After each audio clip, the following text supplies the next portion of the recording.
Hacer canciones, episodio número 3.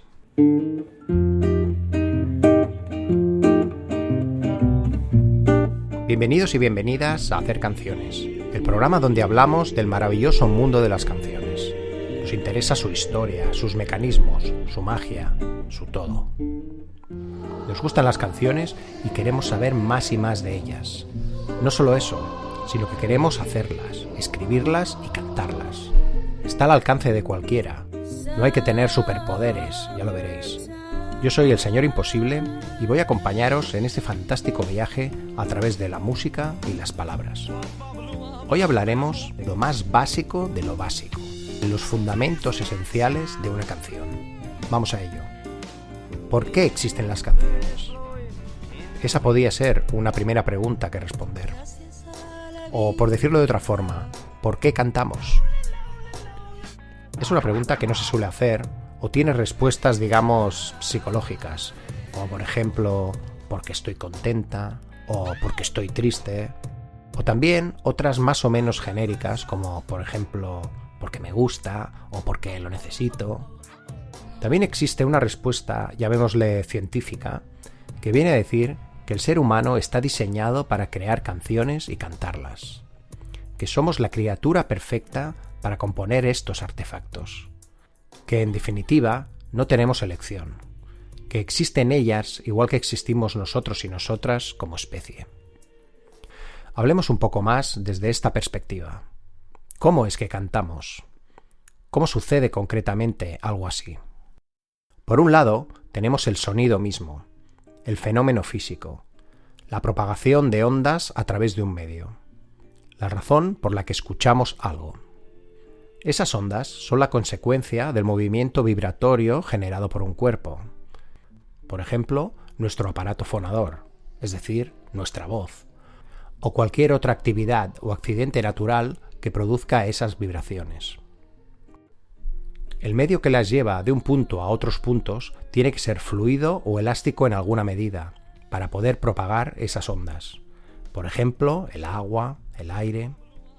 Esos cambios en la presión del aire que cada vibración provoca son mecánicos, físicos. Esto es importante. Si tuviéramos la visión adecuada, podríamos ver esas vibraciones con nuestros propios ojos ir de un punto hacia otros, como en los efectos especiales de algunas películas.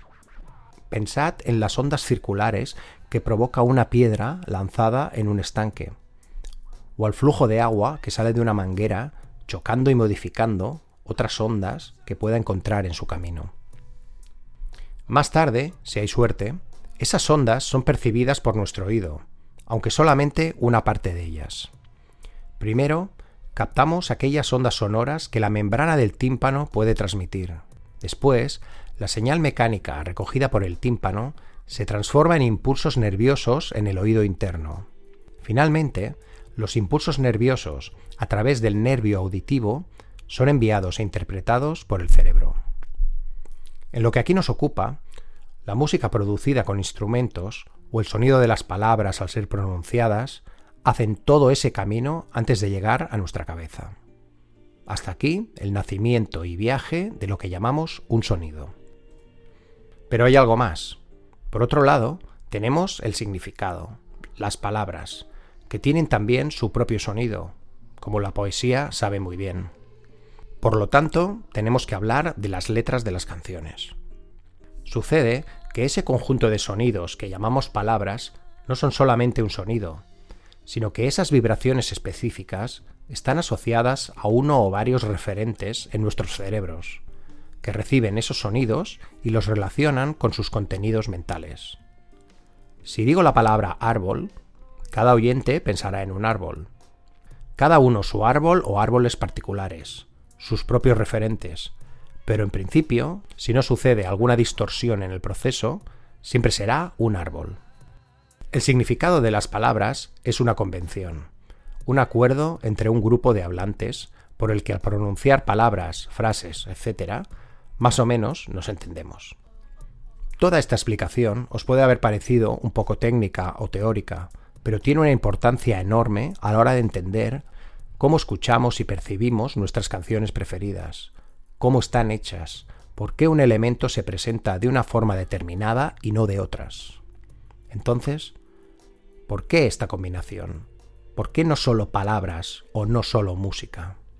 Bien, pueden haber muchas teorías al respecto, pero finalmente, según dice la sabiduría popular, todo tiene sus límites, y además, la unión hace la fuerza. ¿Qué quiero decir con esto? A ver, si pensamos en el sonido, en la melodía, en la música en general, no nos será difícil ponernos de acuerdo en que tiene un poder evocador y sugestivo sin igual. Unas pocas notas o el ritmo más simple que te imagines puede tener un efecto instantáneo y casi mágico en cualquiera de nosotros. Pero para decir algo concreto, para ser rotundamente significativo, posiblemente no nos va a llegar solo con la música. Para decir te quiero o te odio, o ayer en la calle un rayo partió la rama de un árbol, o rompió mi alma en 1000 pedazos, una música, por magistral que sea, no va a conseguir comunicarlo con eficacia. La música, por sí sola, es muy subjetiva. No existe un diccionario que diga la nota Fa 4 del gran pentagrama significa corazón, o el do central de un teclado de piano quiere decir mundo, o el sonido de la primera cuerda de la guitarra equivale al concepto aire, etc. La música en sí misma, si queremos este punto de claridad, podemos decir que no significa nada. La música instrumental es la herramienta más sofisticada que existe para evocar, para emocionar sin ser dogmática, para crear un aroma, una textura o un torrente de información sonora que nuestros oídos y después nuestra experiencia transformará en historia, recuerdos o sensaciones concretas. Estos son sus poderes y sus límites. Por otro lado, las palabras tienen ese poder comunicador, ese potencial de concreción y significado. Y ese poder es al mismo tiempo su limitación, ya que para expresar nuestros sentimientos o nuestros deseos, las palabras muchas veces se quedan cortas. Hay un plano, una profundidad que su mismo peso significativo no le permite alcanzar. Siguiendo los ejemplos anteriores, te amo, te odio, sí, muy bien, fantástico. Pero ¿cómo me amas? ¿Cuánto te odio? ¿Cómo fue ese rayo que partió aquella rama o mi alma en pedazos? Los poetas se han esforzado en llevar a las palabras mucho más allá de sus límites y en buena medida lo han conseguido. Pero sigue habiendo un punto que no pueden superar, un deseo humano de expresión y comunicación más variado que por su propia naturaleza está fuera de su alcance. La música provee ese componente expresivo más dúctil, más apropiado para conducir un relato verbal o una descripción emotiva a regiones del ser humano inalcanzables solamente con palabras sofisticadas. La poesía se suele considerar el arte más puro y perfecto producido por el lenguaje humano. Desde la antigüedad se preocuparon por el ritmo de las palabras, es decir, su acentuación, la duración de los versos, etc. Podemos decir, sin duda, que buscaban directamente la máxima musicalidad posible en los poemas. Sus similitudes con las canciones son tan grandes que existe un género poético específico llamado canción. Puede que las canciones sean coetáneas a la poesía, y sus desarrollos hayan seguido caminos paralelos, influenciándose una a la otra, como sigue sucediendo hoy en día. Pero más allá de las suposiciones históricas que podamos hacer, el lenguaje humano ofrece justo lo que la música instrumental puede echar en falta en un momento determinado. Del mismo modo, la música aporta su magia y su, digamos, incorporeidad para superar los límites del lenguaje verbal. Donde no llega solamente la palabra, por poética que sea, quizás pueda llegar en forma de canción. Donde la música instrumental no consigue concretar un mensaje, una idea o un sentimiento, las canciones tienen la habilidad de ofrecer un artefacto tal vez más completo. Como veis, las canciones no son una casualidad, sino prácticamente una necesidad, algo inevitable para todos nosotros.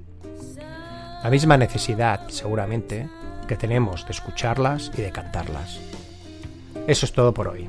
Gracias por la atención y espero vuestros comentarios y propuestas en hacercanciones.com/contacto. Dime qué temas te gustaría que tratara en el programa, si echas en falta algo en él o cualquier cosa que creas de interés. Escuchad canciones, escuchadlas con atención y tararead, cantad, no dejéis de hacerlo. Vuestra mente, vuestro cuerpo y vuestro espíritu mejorarán al instante. Espero que os haya gustado el programa. Podéis valorarlo con estrellas o likes o comentarios si os ha parecido útil o interesante. Y hasta el próximo episodio, el próximo sábado a las 10 de la mañana o antes. Muy buenas a todas y a todos. Hasta entonces.